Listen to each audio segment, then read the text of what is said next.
Alors effectivement, le lac d'Aiguebelette est le plan d'eau favori de milliers de personnes. Voilà, on habite dans un bassin de population où voilà, dans un rayon d'1 heure de voiture, on peut, voilà, il y a sûrement plus d'1 million de personnes qui peuvent voilà, avoir envie de venir chez nous.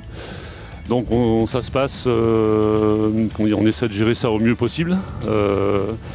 On a le soutien de la préfecture et de la gendarmerie, on a le soutien du SDIS.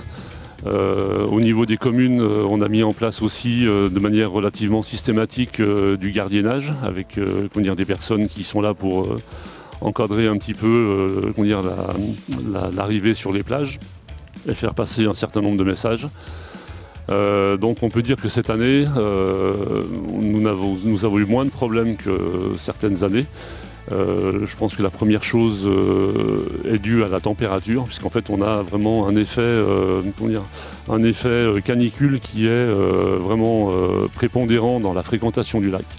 Et comme jusqu'à maintenant on n'a pas eu de période caniculaire ou de week-end caniculaire, la fréquentation est restée modérée. Je pense qu'elle est aussi restée modérée parce que voilà, il y a des gens aujourd'hui qui ont aussi encore un peu peur de se réunir à cause du Covid. Et puis les plages étaient aussi limitées au niveau de du public accueilli par rapport aussi aux histoires de distanciation. Donc globalement, voilà, même s'il peut y avoir forcément de petits soucis de temps en temps, cette année la situation a été beaucoup plus calme. On travaille aussi avec les services de l'AREA pour faire passer des messages sur l'autoroute, sur les panneaux indicateurs pour dire que le lac est saturé, mais voilà, on n'est pas non plus convaincu que les gens lisent ces panneaux. Quand les gens ont envie de venir se baigner, voilà, quand ils ont besoin aussi, parce qu'on peut imaginer que quand on vit dans un appartement et quand il fait très chaud, on a besoin de se mettre au vert, de se mettre au bord de l'eau. On gère ça au mieux possible, toujours avec les services de gendarmerie. On essaie de mettre des parkings provisoires. Après, voilà, il faut aussi se rendre compte que ce lac, c'est avant tout un milieu naturel, classé réserve naturelle, et qu'on a aussi les gardes de la réserve qui veillent aussi aux incivilités par rapport aux questions environnementales.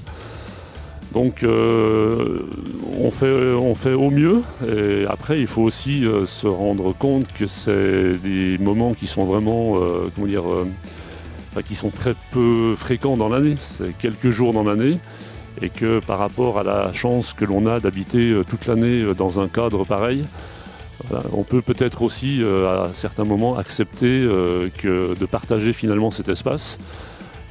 Aujourd'hui, plus que la question du nombre de personnes qui viennent, c'est surtout la question de l'incivilité d'un certain nombre de personnes qui pose problème, quoi.